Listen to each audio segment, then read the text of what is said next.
Klotz. I already advised him that we are going to attempt again because now we can't. 4 seconds of silence pass. Caveatus. Advise him we are in emergency. 4 more seconds of silence pass. The captain tries again. Did you tell him? Klotz. Yes, sir.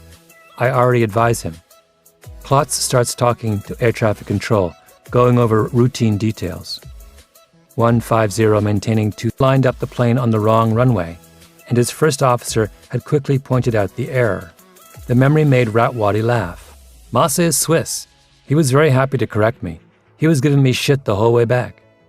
Ratwadi continued, all the guy had to do was tell the controller, we don't have the fuel to comply with what you are trying to do.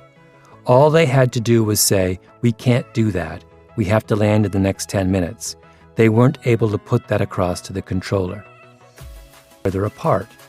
In fact, Danes have more in common with Jamaicans when it comes to tolerating ambiguity than they do with some of their European peers. Denmark and Belgium may share in a kind of broad European liberal democratic tradition, but they have different histories, different political structures, different religious traditions, different languages and food and architecture and literature going back hundreds and hundreds of years. And the sum total of all those differences is that in certain kinds of a brilliant analysis of the accident in which he argued that you couldn't understand Klotz's behavior without first taking into account his nationality. That his predicament that day was uniquely the predicament of someone who had a deep and abiding respect for authority. Helmreich wrote, the high power distance of Colombians could have created frustration on the part of the first officer because the captain failed to show the kind of clear, if not autocratic, decision-making of all, by the way. Helmreich and a colleague, Ashley Merritt, once measured the PDI of pilots from around the world. Number 1 was Brazil. Number 2 was South Korea.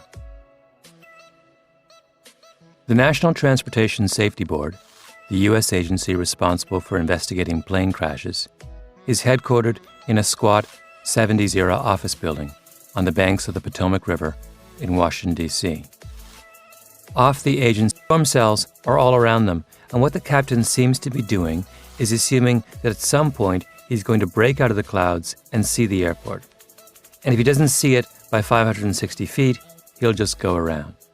Now, that would work, except for one thing.